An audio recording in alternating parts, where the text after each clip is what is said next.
Nay, kailangan niyo magpalakas. Malapit na ang operasyon niyo.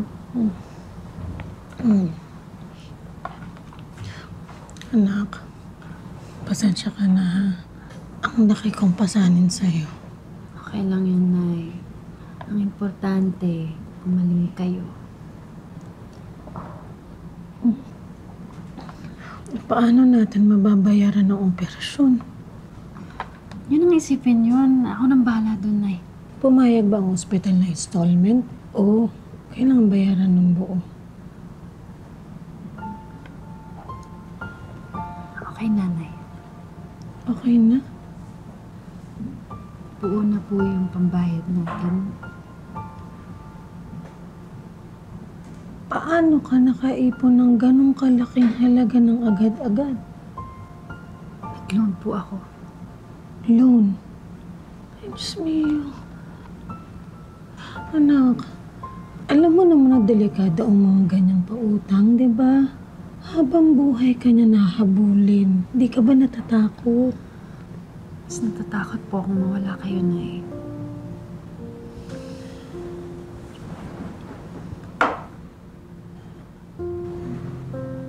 Nay, gagawin ko po ang lahat para gumaling kayo, ha? Ako na pong bahala sa mga resulta ng lahat ng desisyon ko.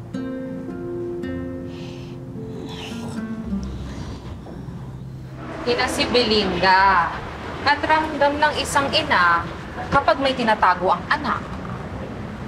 Siguro. Pero tingin ko naman, di naman naiisip ni Nanay na lalapit ako sa mga tsuwa. Eh, ganun pa man. Sabihin mo na kung ano yung totoo. Ay, alam mo, parang ganyan yung napanood ko nung nakaraan. Tita naman, totoong buhay na to. Hindi na to yung mga pinapanood mo laging kay drama. Alam ko naman yun. Ang akin lang, kung ako yung nasa posisyon ni Belinda, mas gusto ko na yung malaman yung totoo. Mas masakit kapag may tinatago. Para ka na rin nagsisinungaling nun. Paano kung may karamdaman ulit si Nanay? Baka lalo niyang itago sa akin yun.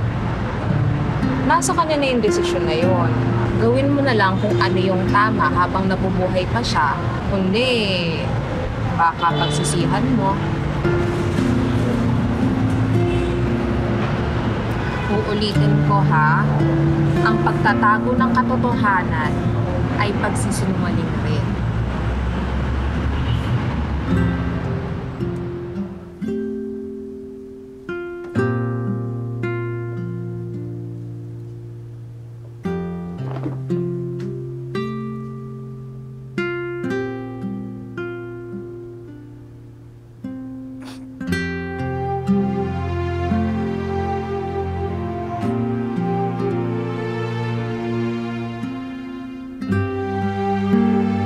Marami pa tayo pangarap sa isa't isa.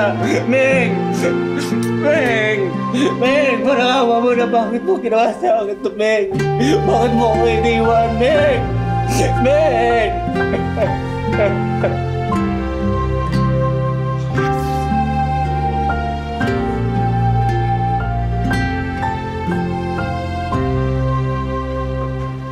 Leo, alam mo ba, hinahanap ka ni Lily ng awardee. Ganun.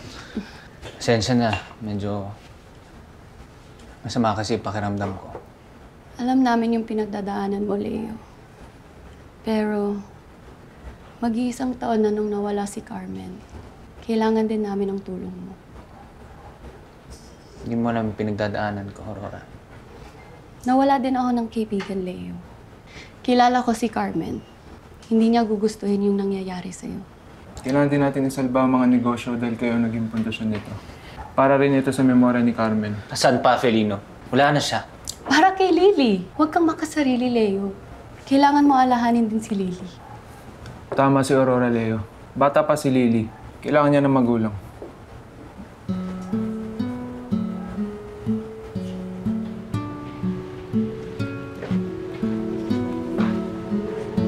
Aurora. Ano to? May bago na pala tayong binibenta? Oo. Napag-usapan namin ni Felino ito. Hindi tatagal ito. Bata lang yan. Masyadong matamis. Yan ang mga nabenta natin ng 3 buwan. Malapit na din bumalik ang puhunan at marami na din tayong mga suki. Tosha, Posya, Mia, ginagawa ko lang yung trabaho ko. Aurora, salamat sa tulong mo sa negosyo. Leo, kung ang buhay mo ay puno ng pait, kailangan mo gumawa ng paraan para magbago. Ikaw ang gagawa ng paraan para tumamis ito.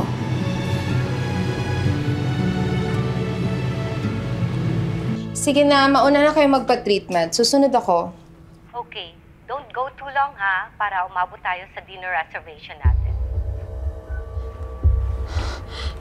I have to go. Linda! Linda! Yes, ma'am. Ikaw ba may gawa nito? Hindi po ako. Hindi nga po namin ginagalaw mga bag nyo. Sinong gumamit nito? Sumagot ka! Hindi mag-impake ka na mamaya! Nakita ko po si Ma'am Kyla. Gamit po nung isang gabi. Kyla? Kyla, ginamit mo ba tong bag ko? Hindi. I don't believe you. Walang ibang tao dito sa bahay na gumagamit ng mga gamit ko without asking permission kundi ikaw. What's your deal, your stupid bag? Akala ko ba mayaman ka? Go buy yourself another one if you're as rich as you claim to be. Huwag kang bastos ha. Hindi mo perang pinambili nito. Si Die. Di mo leso! Pinipili ko lang ang nire-respeto ko, those who deserve it. And you never work a day in your life. Ang only title mo lang ay anak ka ni Leopoldo Chua. So bakit mo ina-expect na re-respetuhin kita? Hindi mo babaguhin yung ugali mo. Lumayas ka sa pamamahay ko! At pag umalis ako, kasama ko ang daddy. Dahil ako ang mahal at kadugo niya. Ikaw, isa ka lang babae na nagpanggap na nabuntis niya. But the truth is, baog ka! Ano sabi mo? Hindi ba totoo? Niloko mo ang daddy ko para paslan ka. Sinabi mo, buntis ka. But the truth is, baog ka. Lahat ng pera sa mundo hindi makakabili ng bagong matris para magkanak ka.